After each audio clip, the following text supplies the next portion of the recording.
Presentate le liste ad Aragona e Palma di Montechiaro di Pendolino, Buscemi e Castellino.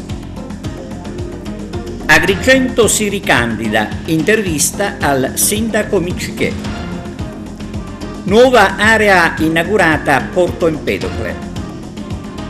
Calcio, il Palermo va avanti nei play-off. Basket, partita di ritorno della Fortitudo Moncada.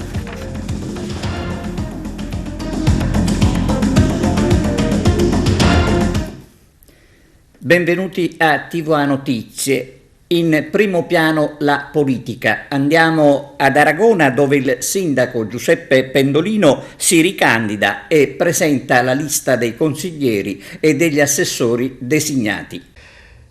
Entra nel vivo la campagna elettorale ad Aragona. Quali sono le sue sensazioni? Qual è il suo stato d'animo? Guardi, il mio stato d'animo è sereno, diciamo. Io ho deciso di ricandidarmi anche perché dopo 5 anni è giusto riporre la fiducia ai cittadini e comunque anche per completare un programma iniziato e non ultimato. Quindi dico, lo affronto con grande serenità e con grande pacatezza. Parliamo della lista che sosterrà la sua candidatura a sindaco di Aragona. Di che livello è, di che qualità è? Ma guardi, noi abbiamo fatto una lista proprio inserendo personalità che sono radicate sul territorio, professionalità che possono dare un apporto fattivo alla prossima amministrazione comunale. Diciamo che abbiamo varie estrazioni, sia sociali che anche professionali. Chi sono gli assessori designati? Gli assessori designati sono Renata Miccichè e Gerlando Montanalampo, sono due giovani preparati, due giovani inseriti nel mondo del sociale, dell'associazionismo, che ne hanno dato sempre dimostrazione negli anni. Quindi abbiamo puntato sui giovani perché il futuro è dei giovani ed è giusto dare a loro lo spazio e la possibilità di poter amministrare e decidere il futuro dei giovani. E restiamo ad Aragona, dove c'è un'altra lista presentata, quella del candidato sindaco Dino Buscemi. Presentata ad Aragona presso un noto ristorante la lista che sostiene la candidatura del medico Dino Buscemi, già presente al Consiglio Provinciale di Agrigento. Presentata ad Aragona in un noto ristorante la lista che sostiene la candidatura del medico Dino Buscemi alla carica di primo cittadino e gli assessori che lo guideranno in caso di vincita. La lista si chiama Aragona Nuova Visione, che se la vedrà con l'uscente sindaco Giuseppe Pendolino. Buscemi ha presentato la sua lista forte anche della presenza di due personalità già sindaci della stessa Aragona come Salvatore Parello e Salvatore Bellanca. Un momento insomma di confronto e di contatto con i cittadini aragonesi per presentare gli obiettivi della squadra che si intenderanno raggiungere nel caso di una vincita. Cercheremo di ribaltare completamente la visione che si ha in questo comune dei propri cittadini, ci metteremo a disposizione dei cittadini e di tutto quello che gira attorno alla persona, creando un clima di normalità, visto che in questi anni molti servizi sono stati aboliti, la palestra è stata chiusa, la piscina è stata chiusa, la villa comunale è stata chiusa. Allora cercheremo di dare più retta ai cittadini con i suoi intimi bisogni, piuttosto che cercare di fare piccole strade e stradelle che come prebende. L'impegno della sua lista quale sarà? Mi riferisco ai candidati, insomma. Allora la mia lista è molto eterogenea, ci sono due ex sindaci, quindi uno che farà l'assessore, uno che si è messo in lista e ha deciso nuovamente di riproporsi alla gente, oltretutto poi è una lista fatta di professionisti, di giovani, ma anche di ex consiglieri comunali. Ho chiesto a ognuno di loro un impegno particolare, di tornare a lavorare per la comunità, tornare a lavorare sinceramente per la comunità, in modo tale da restituirgli quello che poteva essere l'antico splendore. Lei ha un'esperienza politica importante che è quella della provincia, come metterà a fuoco la sua esperienza in un momento molto difficile per l'economia non solo siciliana ma nazionale e internazionale? Veniamo dal post-Covid, la guerra in Ucraina sta facendo schizzare i prezzi molto in alto, ecco, pensa di catturare il voto degli aragonesi? Noi pensiamo innanzitutto di uscire da questo squilibrio finanziario che ci ha sottoposto il dissesto finanziario causato nel 2018. Aspettiamo che il bilancio 2016 venga riequilibrato, è già stato spedito a Roma, è stato riconsegnato indietro per delle apposite correzioni che sono state fatte e ora aspettiamo che ci venga restituito in maniera definitiva per poter poi divenire al triennio 2017, 18 e 19, quindi poter fare gli altri bilanci ed uscire fuori da questa amministrazione in dodicesimi. Io mi posso occupare delle piccole cose, le piccole cose che riguardano la mia comunità, che sicuramente ha bisogno di uno strumento finanziario che sia normalmente valido e che abbia la capacità di andare incontro a tutte le esigenze. È una scelta che per certi aspetti in passato aveva escluso, ma vista la situazione in cui versa il comune di Aragona e Dino Buscemi che mi ha chiesto con insistenza di ritornare in campo seppur con un altro ruolo da consigliere comunale, e allora la decisione è venuta ed è venuta spontanea, forte, decisa e determinata. Siamo qui per risollevare le sorti di questo comune, un comune che negli ultimi anni ha visto proprio un declino che è stato prepotente, il dissesto voluto in maniera forse molto veloce da parte dell'amministrazione comunale in carica ha portato sicuramente tante vessazioni nei confronti di tutti i cittadini, ma soprattutto la chiusura di tantissimi servizi, e allora ecco che Dino Buscemi si candida dicendo alla cittadinanza: non prometto cose immense, ma soprattutto vi prometto normalità e normalizzazione, cioè la voglia di ritornare al normale, dare ai cittadini quei servizi essenziali che fino ad oggi questa amministrazione comunale ha negato. Sì, per dare concretezza e realizzazione a quello che è il programma di Dino Buscemi, un programma serio, concreto, un programma assolutamente utile per la città di Aragona. Noi abbiamo vissuto 5 anni di latitanza politica amministrativa e abbiamo la necessità di restituire ai cittadini di Aragona tutti quei servizi che sono stati soppressi. Non c'è più nulla per gli anziani, non c'è più nulla per i giovani, non c'è più nulla per le fasce deboli. L'impegno di questa amministrazione, di questa coalizione sarà quello di restituire in termini di servizi tutto quello che verrà recuperato in termini di risorse e tasse che andranno pagate solo e esclusivamente per quanto dovuto e non con la vessazione che i cittadini hanno subito in questi 5 anni. E adesso le amministrative a Palma di Montechiaro con il sindaco uscente Castellino che si ricandida appoggiato da 6 liste. Arturo Cantella. Presentate ieri presso il comune di Palma di Montechiaro a Palazzo Scolopi le liste a sostegno della ricandidatura dell'uscente sindaco Stefano Castellino. Sono 6 in tutto e sono Nuova Palma, Palma in Movimento, Corri Palma, Costruiamo Insieme, Volare Alto, Ama la tua città, che si contenderanno la carica di primo cittadino con Giuseppe Morgana presente con la lista Azione Civica e con Salvatore Manganello con la lista del Partito Democratico. Soddisfatto il sindaco Castellino per la partecipazione che ha visto nel riscontro delle liste che lo stanno sostenendo e per l'entusiasmo che giorno dopo giorno si sta creando intorno alla sua ricandidatura. Sono felice, sono emozionato, sono commosso.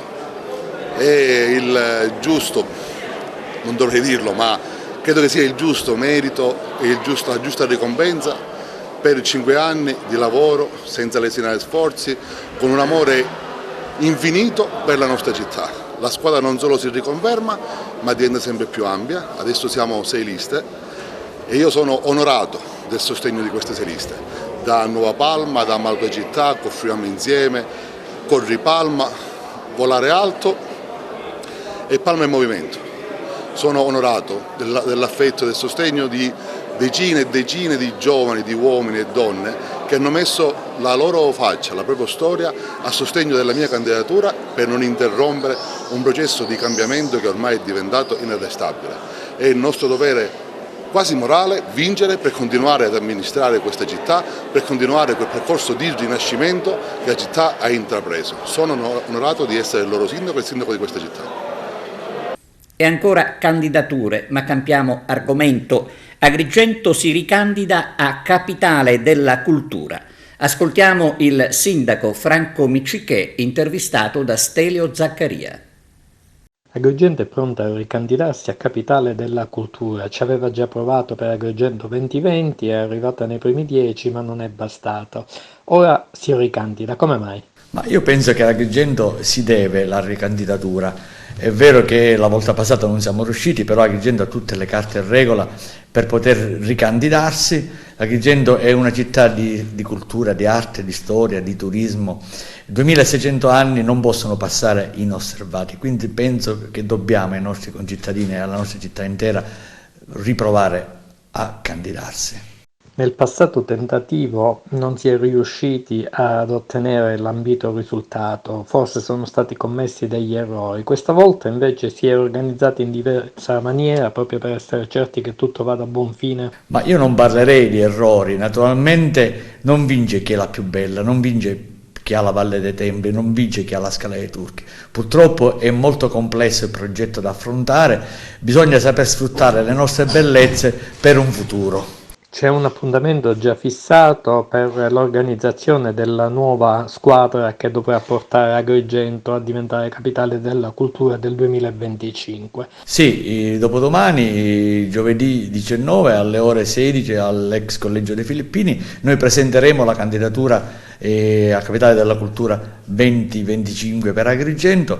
Naturalmente bisognerà creare uno staff, un comitato che possa lavorare, possa interagire affinché questo progetto si porti avanti. Non vi nascondo che già ho preso contatti anche con progettisti d'oltre regione per far sì che più forze abbiamo, più si lavora insieme, più professionisti ci sono, più professionalità. Penso che l'obiettivo è più facile raggiungerlo. Questa volta pensa che ce la faremo davvero? Ma io ci spero, io lo voglio tanto per la mia Agrigento. Quello che si temeva sta succedendo ad Agrigento dalle parti del villaggio Peruzzo, con gli scavi iniziati in un periodo poco felice, lavori che creano immancabili disagi soprattutto alla circolazione stradale.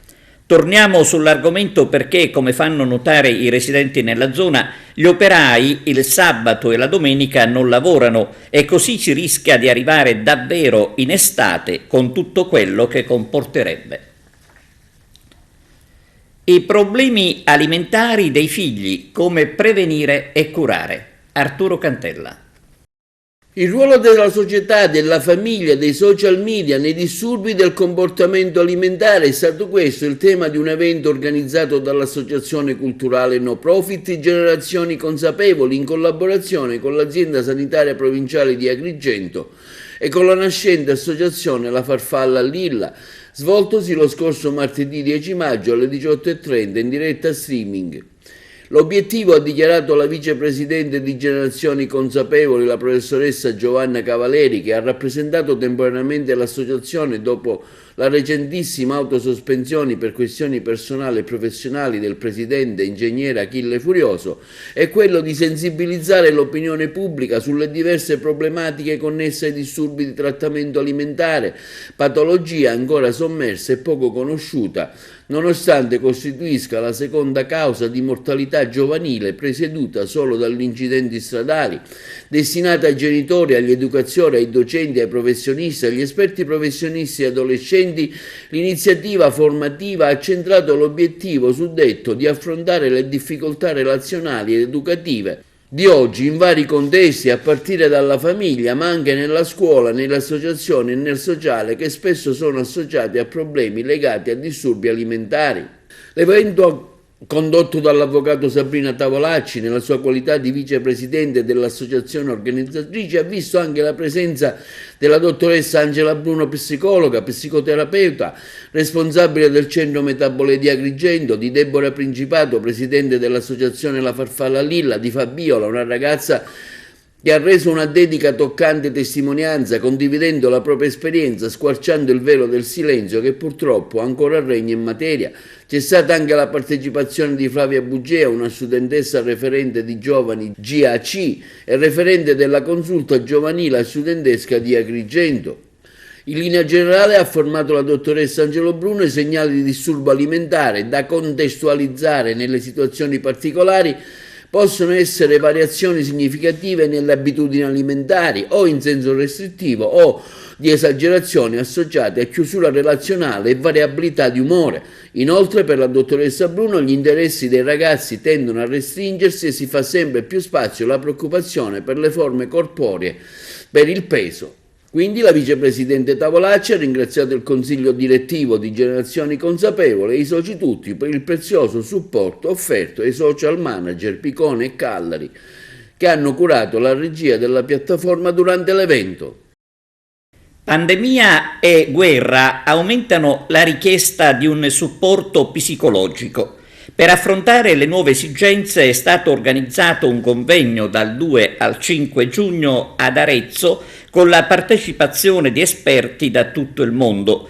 Come sostiene il professor Giorgio Nardone, psicologo e psicoterapeuta, con il conflitto bellico in corso l'esigenza di ricorrere all'aiuto di professionisti esperti si è fatta più pressante. Il centrodestra riunito ad Arcore con Berlusconi al centro. Lello Casesa. Finalmente il tanto sperato incontro tra i principali leader del centrodestra si è svolto ad Arcore, nella villa di Silvio Berlusconi. Attorno a un tavolo, all'ora di pranzo, con un menù scelto dagli chef di Villa San Martino, ci sono Giorgia Meloni e Matteo Salvini, insieme dopo quasi 100 giorni di silenzio, e naturalmente il padrone di casa, Silvio Berlusconi.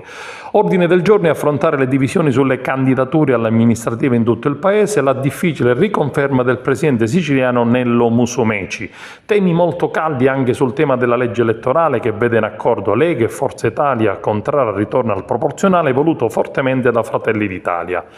La prima questione è quella di trovare l'accordo su molti candidati sindaco di centrodestra nel paese, con una coalizione ancora divisa su molti capoluoghi in provincia. Alla fine, dopo una lunga trattativa, i tre trovano la quadra su 21 dei 26 sindaci. Solo 5 candidati andranno da soli al primo turno e poi saranno insieme ai ballottaggi.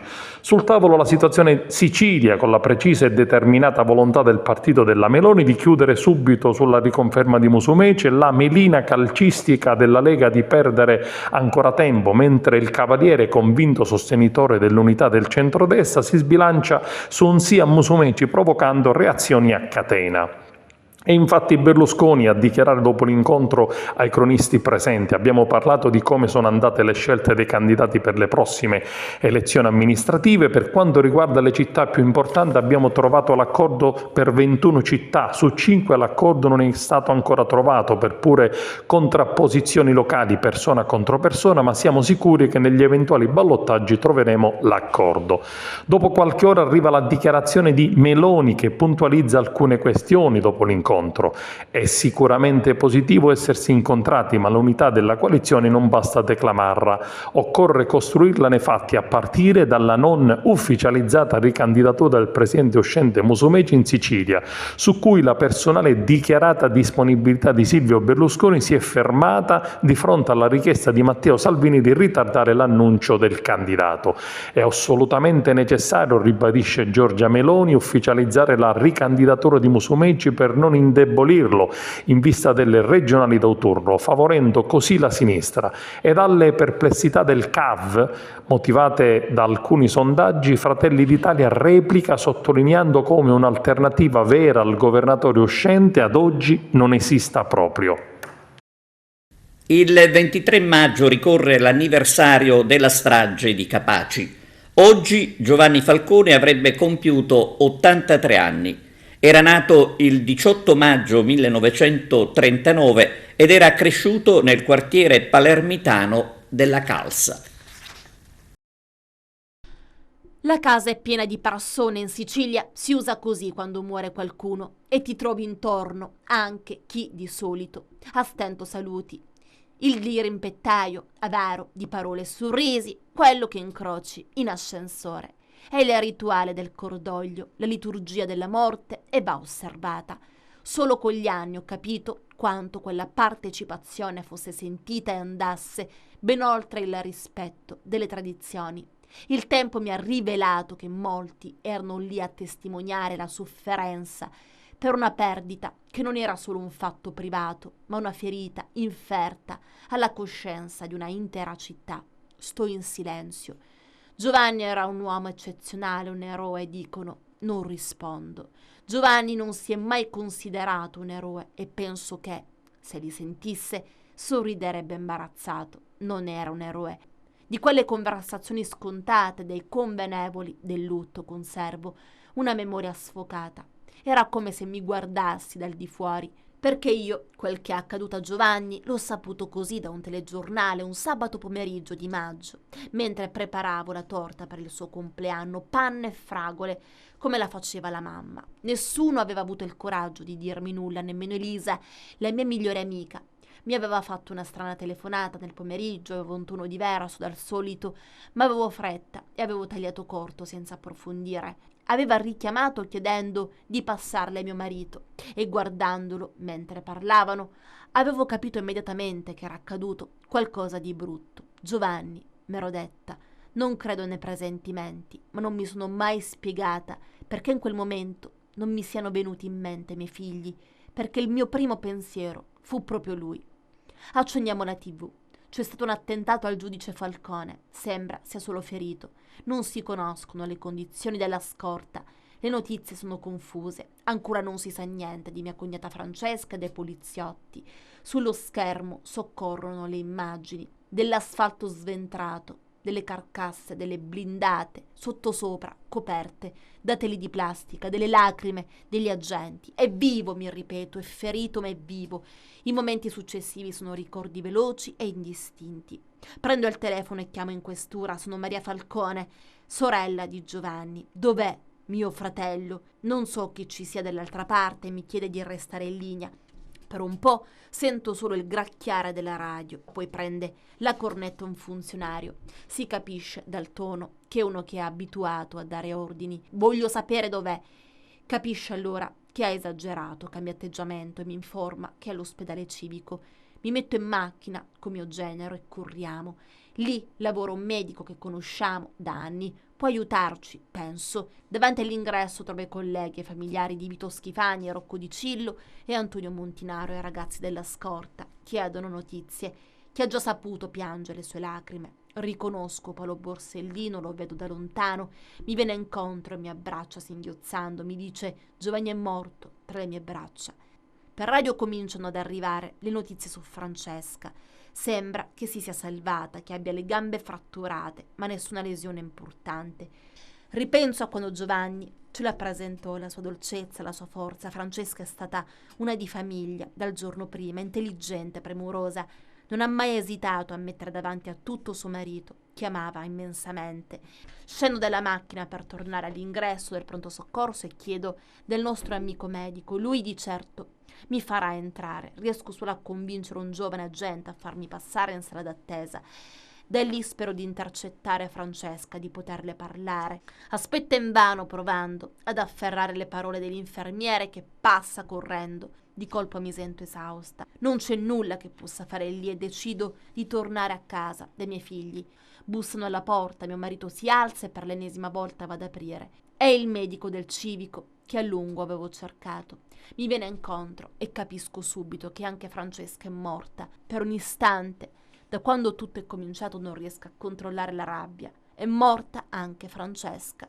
E così è finito tutto. Domani pomeriggio alle 17 il presidente della regione Nello Musumeci sarà in visita ufficiale a Favara. Il presidente, dopo l'accoglienza nell'aula consiliare, incontrerà gli ucraini ospiti dei favaresi, quindi la visita dei luoghi che rendono famosa Favara, come la Farm Cultural Park.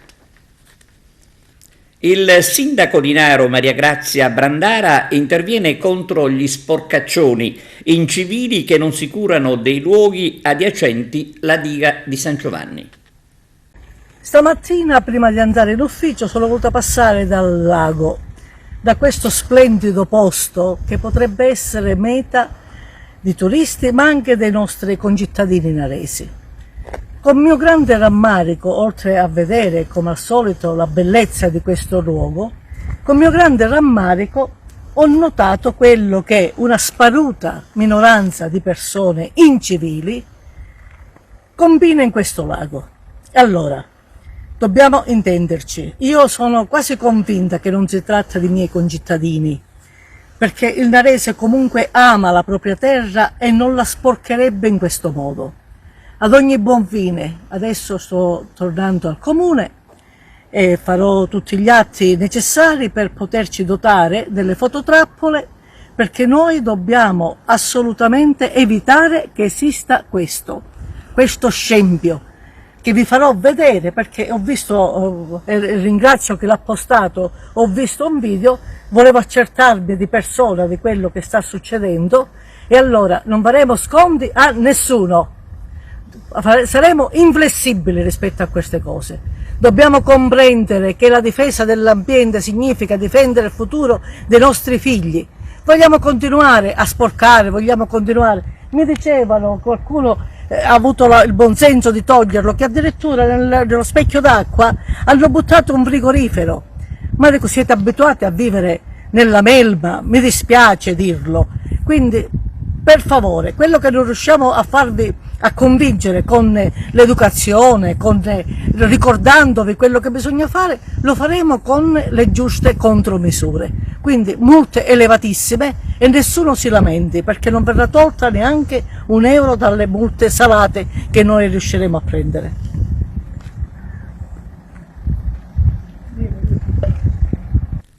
Inaugurata a Porto Empedocle una nuova area di accoglienza per migranti, il servizio di Arturo Cantella.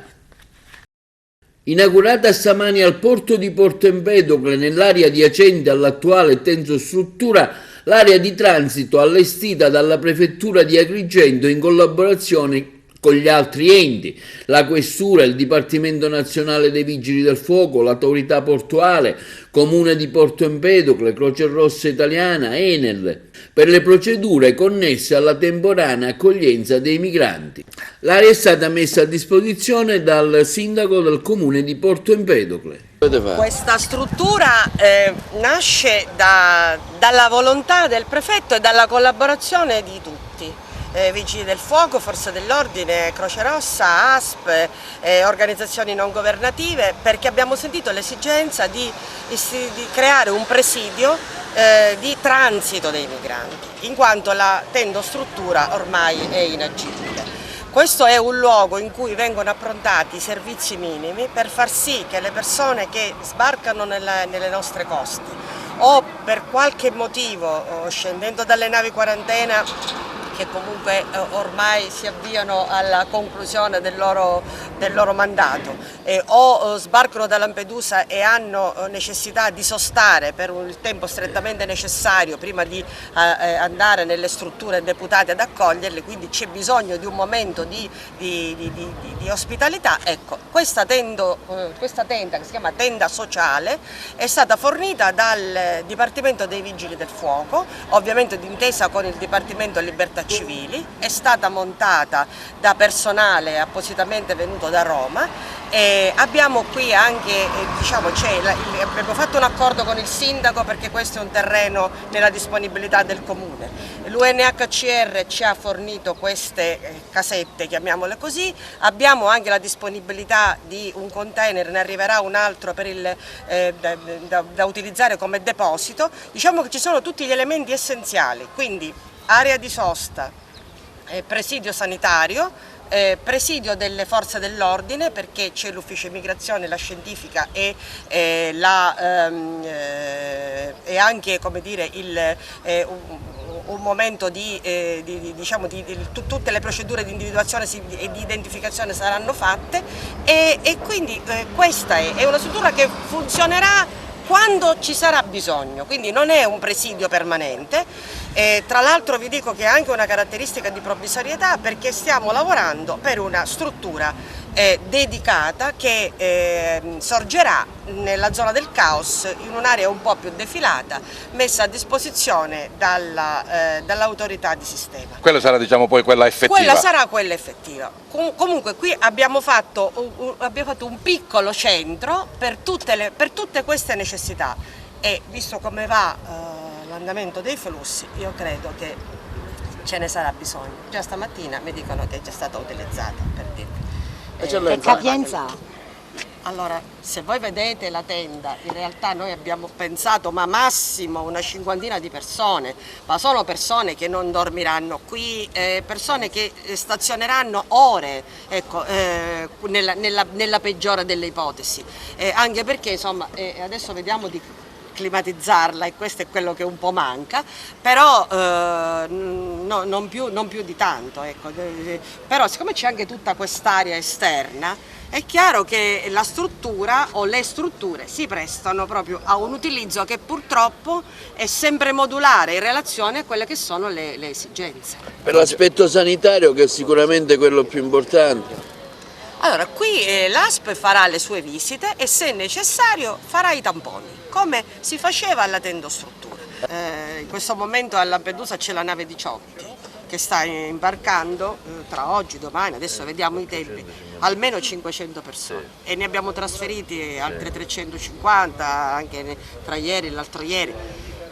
Diciamo che siamo abbastanza attrezzati. Certo, c'è una situazione complessa, stiamo vedendo quello che sta succedendo, Pozzallo, Augusta, c'è una nave ancora dell'ONG Medici Senza Frontiere in attesa di porto. Sicuramente è una situazione che dal punto di vista anche della tenuta politica di tante realtà e la grave crisi economica, che ormai è anche legata purtroppo ai cambiamenti climatici, non possiamo escludere che avremo, se i 37.000 dell'anno scorso sono stati un numero importante, non è escluso che supereremo anche questo. Adesso c'è soltanto la questione di capire se devono continuare a fare quarantena o non quarantena questi migranti, e su questo il Ministero sta lavorando ovviamente d'intesa con la salute. Probabilmente resterà l'obbligo di tamponi, ecco perché è importante che l'ASP ci sia e che faccia il suo lavoro. Da parte dei flussi dell'Ucraina che novità abbiamo, prefetto? L'Ucraina continuano ad arrivare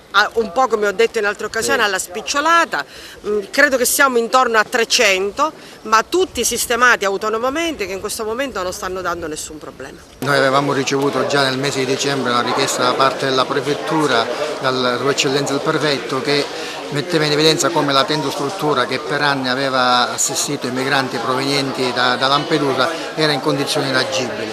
Ci ha chiesto, insieme alle altre autorità e istituzioni presenti sul territorio come l'autorità portuale di sistema, di mettere a disposizione un'area. Noi avevamo quest'area che era rimasta chiusa per diverso tempo e quindi l'abbiamo messa a disposizione con la consapevolezza e con le rassicurazioni da parte del prefetto che sarebbe servita temporaneamente e solo per prendere e ospitare i migranti provenienti da Lampedusa soltanto per qualche giorno, e che poi sarebbero transitati via verso le loro destinazioni.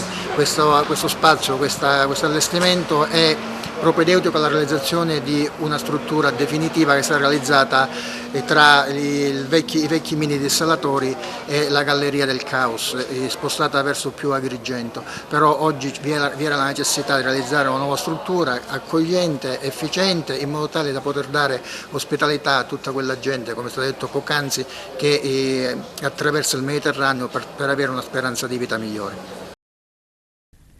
Sindaco e vice in manette per mafia. Ne parliamo dopo la pubblicità. Sindaco e vice arrestati nel Messinese per presunte infiltrazioni mafiose. La Guardia di Finanza ha portato alla luce una presunta infiltrazione mafiosa da parte di Cosa Nostra, con il conseguente condizionamento delle attività in 2 comuni della fascia ionica della provincia di Messina. I finanzieri del comando provinciale hanno eseguito un'ordinanza di custodia cautelare nei confronti di 7 soggetti, tra cui anche alcuni amministratori locali, tra questi un sindaco e un vice sindaco in carica e un ex assessore. Le accuse a vario titolo nei confronti degli indagati sono di associazione a delinquere di stampo mafioso e per diversi episodi di reati contro la pubblica amministrazione. infiltrazione. Le indagini della Guardia di Finanza hanno riguardato i comuni di Moio Alcantara e Malvagna. Le complesse investigazioni, svolte su delega della Direzione Distrettuale Antimafia della Procura della Repubblica di Messina, degli specialisti del gruppo di investigazione sulla criminalità organizzata delle Fiamme Gialle di Messina, hanno consentito di far luce sull'operatività criminale di una cellula decisionale operativa mafiosa del tutto autonoma rispetto alle articolazioni di Cosa Nostra e Catanese. Tale struttura criminale, secondo l'ipotesi d'accusa, è risultata in grado di ingerirsi, condizionandole, nelle dinamiche elettorali politiche dei due comuni messinesi, oltre che nella relativa gestione dell'attività amministrativa. Secondo l'accusa, uno dei principali indagati, anche da detenuto, disponeva affinché i suoi sodali prendessero contatti con le ditte appaltatrici di lavori assegnati dai due enti locali di Moio e Malvagna, anche garantendo sostegno ai candidati elettorali in occasione del rinnovo dei rispettivi consigli comunali. Concretamente, sempre secondo l'impianto accusatorio, le disposizioni da lui dettate venivano tradotte in azione operativa dal padre e soprattutto dalla sorella, quest'ultima vice sindaco in carica del comune di Moio Alcantara, entrambi oggi destinatari della custodia cautelare in carcere. Sempre secondo l'impianto accusatorio, il gruppo indagato faceva pervenire al sindaco di Moio inequivoche sollecitazioni affinché interessasse gli amministratori comunali di altri distinti enti locali a bloccare o sbloccare indebitamente procedure esecutive a vantaggio della famiglia. Dello stesso tenore, peraltro, la disponibilità offerta alla cellula indagata dal già assessore ai lavori pubblici del comune di Malvaglia, il quale, secondo l'accusa, nell'interesse della medesima struttura criminale, si adoperava per l'assegnazione di appalti di lavori a ditte vicine. Sempre secondo l'accusa, il sindaco di Moio, oggi destinatario delle misure di custodia cautelare in carcere, unitamente al responsabile dell'area servizi territoriali e ambiente del comune di Moio, oggi in quiescenza, avrebbe accettato utilità consistenti in somme di denaro o relative promesse. Ai domiciliari finito anche un imprenditore di Santa Teresa di Riva. Per gli inquirenti, il già assessore ai lavori pubblici del comune di Malvagna, oggi associato in carcere, abusando della sua qualità e dei suoi poteri, avrebbe indotto i rappresentanti di una ditta edile di Barcellona Pozzo di Gotto, aggiudicataria di lavori pubblici a Malvagna, a rifornirsi di materiale edile da una ditta di Randazzo. Le indagini dei finanzieri, oltre a basarsi su attività tipiche di polizia giudiziaria, si sono avvalse anche del contributo fornito da un importante collaboratore di giustizia. Il provvedimento cautelare emesso dal GIP del Tribunale di Messina è basato su imputazioni provvisorie che dovranno comunque trovare riscontro in dibattimento e nei successivi gradi di giudizio, nel rispetto della presunzione di innocenza fino a sentenza definitiva. Un post sui social fa sequestrare una cava. Vediamo. I militari dell'ufficio circondariale marittimo di Sant'Agata Militello, sotto il coordinamento della Procura della Repubblica di Patti, hanno eseguito un decreto di sequestro preventivo di una cava di calcare e del relativo impianto di frantumazione per illecita gestione dei rifiuti e lo scarico di acque reflue industriali in mancanza di autorizzazione. Il provvedimento emesso dal giudice per le indagini preliminari presso il Tribunale di Patti riguarda un'area enorme di 170.000 metri quadrati, pari alla superficie occupata da circa 26 campi da calcio, all'interno della quale, secondo le ipotesi dell'accusa, le acque reflue industriali provenienti dall'attività recapitavano direttamente nel torrente Rosmarino, attraverso 2 condotte interrate senza alcuna autorizzazione.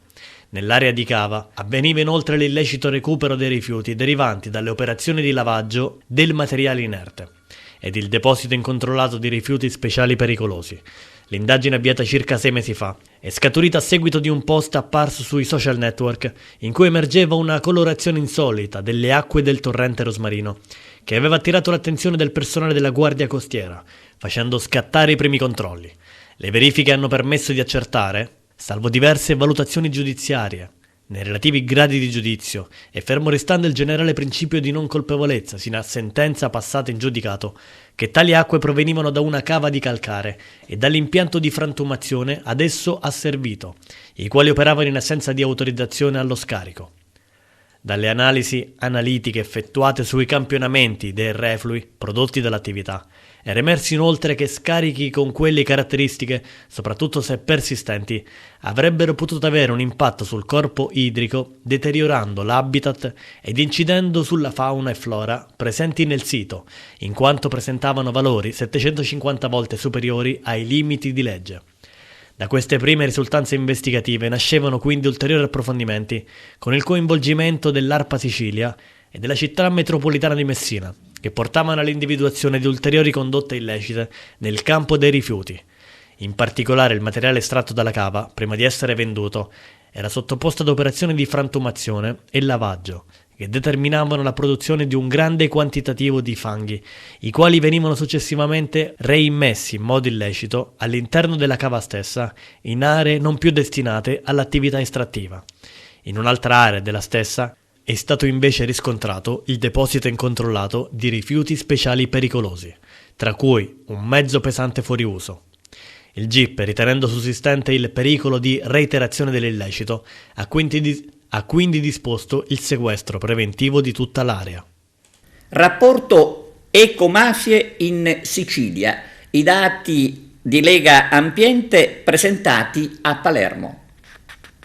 Anche quest'anno con il rapporto Ecomafia raccontiamo quello che è stato lo scenario del 2020, l'anno in cui siamo entrati purtroppo nel dramma dell'era Covid. Quello che emerge è che di fronte a una diminuzione del numero dei controlli ambientali fatti nel nostro Paese sono aumentati i reati accertati, sono aumentate le denunce, i sequestri e le ordinanze di custodia cautelare. Questo vuol dire che anche, come è sempre successo, nei momenti di grande emergenza le ecomafie possono approfittare. Questo è quello che emerge dal rapporto sul 2020 e con la presentazione del rapporto Ecomafia vogliamo chiedere alle istituzioni, il governo nazionale, le istituzioni locali, magistratura e forze di polizia di alzare il livello dell'attenzione, perché stanno arrivando 220 miliardi di euro del Piano Nazionale di Ripresa e Resilienza, sono opere che permetteranno di concretizzare, speriamo, la transizione ecologica. Ci saranno impianti rinnovabili, impianti dell'economia circolare, infrastrutture ferroviarie, mobilità sostenibile, infrastrutture per l'agricoltura sostenibile. Tutte queste opere che garantiscono la transizione ecologica devono essere realizzate da aziende che hanno la fedina penale pulita.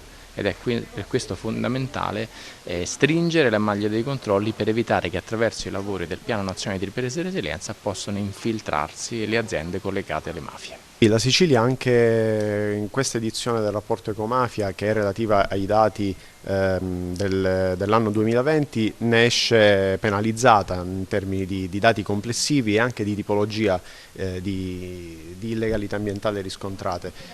Sono sempre in crescita, la pandemia non ha fermato gli ecocriminali né sul fronte dei reati contro la fauna nelle aree protette, né tantomeno nel ciclo illegale dei rifiuti, del cemento, con abbattimenti e ordinanze di demolizione al palo, purtroppo anche in questo caso un punto negativo a sfavore della nostra regione.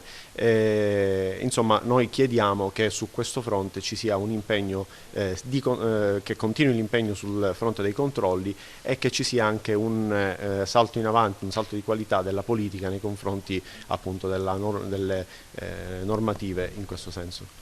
Per ciò che concerne i reati ambientali, percentualmente c'è stato un aumento rispetto agli scorsi anni, vista la pandemia? Sì, c'è stato un aumento in percentuale, diciamo in tutte le regioni meridionali nell'anno 2020, quindi nell'anno della pandemia, e tendenzialmente le regioni del meridione, le regioni a tradizionale presenza mafiosa, contribuiscono in percentuale molto più delle altre a far innalzare il dato nazionale. Siamo alla pagina sportiva. Calcio. Per il Palermo il sogno della promozione continua alla grande dopo la vittoria di ieri a Chiavari per 2-1. La squadra è stata sostenuta da oltre 1000 tifosi che hanno occupato la curva ospiti colorata di rosanero. Adesso occhi puntati sulla gara di ritorno al Barbera il 21 maggio. E siamo al basket. La Fortitudo Moncada si prepara per la gara 2 contro Imola. Vediamo. Coach, c'era pochissimo tempo per recuperare dopo una gara 1 molto intensa e in gara 2 l'intensità fisica è stata ancora più alta. Un Palamoncada pieno che ha spinto la squadra fino alla vittoria in gara 2. È stato il tipo di partita che ti aspettavi?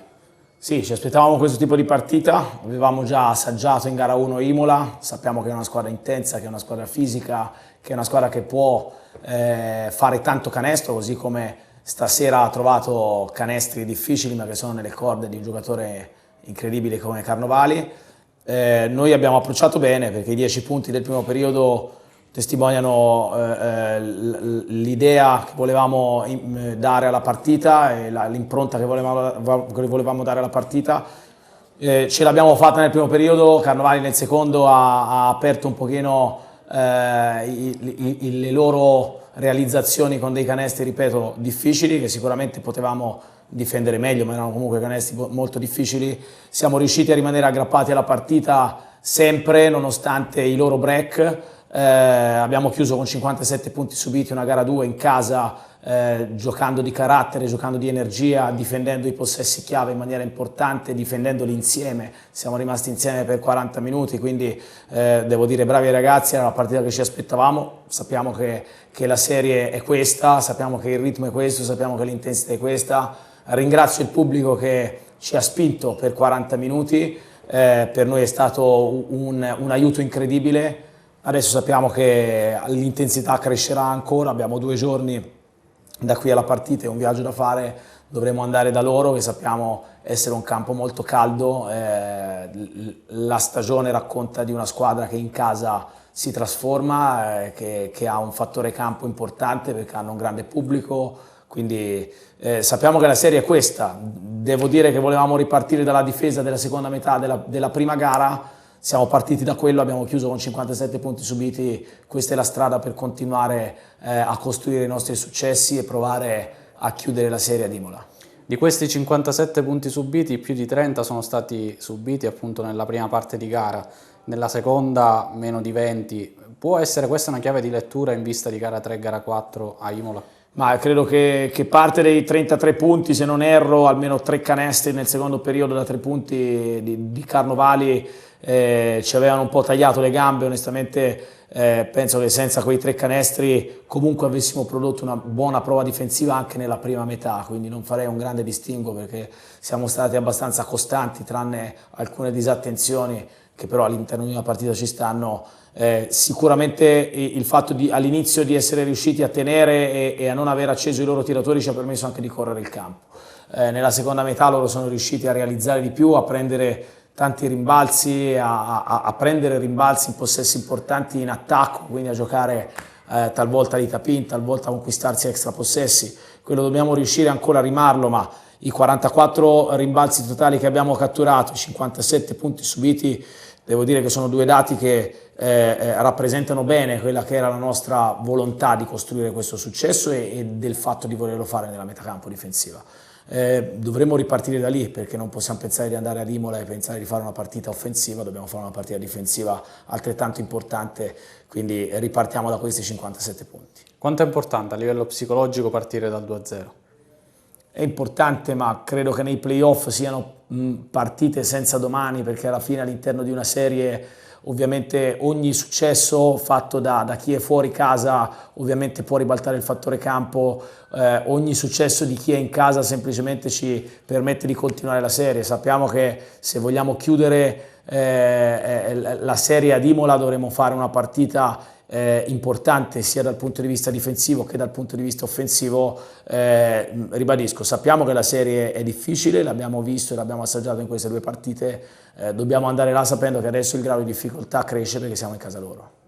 Cosimo, recuperare le energie dopo 48 ore da gara 1 era difficile, ma l'intensità è stata altissima ed è una vittoria importante perché vi porta sul 2-0. È stata una guerra, sapevamo era una guerra.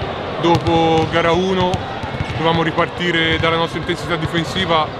57 punti è un buon dato su cui lavorare, perché se togliamo 9-12 punti di invenzioni dei loro esterni si riducono sui 40-45, noi bisogna lavorare lì. Poi siamo stati bravi a tenere botta all'ultimo quarto, dove magari le energie per entrambe le squadre sono calate. Quindi ora andremo a Imola, sarà guerra perché ci aspetteranno lì, saranno carichi e bisognerà dare tutto. La Fortitudo ha dimostrato di essere superiore quando spinge sull'acceleratore, ma poi ha dei momenti di blackout dove Imola ne ha approfittato. Questo può essere un punto a favore degli avversari in vista di gara 3. In una serie playoff abbiamo giocato l'ultima partita 48 ore fa.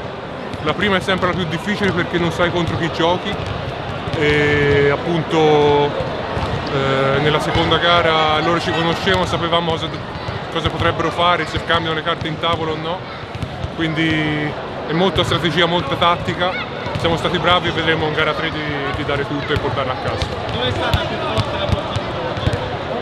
Con il pubblico, è il nostro sesto uomo, ci ha dato la spinta e credo l'incredibile spinta del pubblico ci ha dato energie e dove all'ultimo quarto abbiamo chiuso le maglie in difesa siamo riusciti a tenere botta, quindi siamo molto contenti. Bene, è tutto, grazie per la vostra attenzione e arrivederci.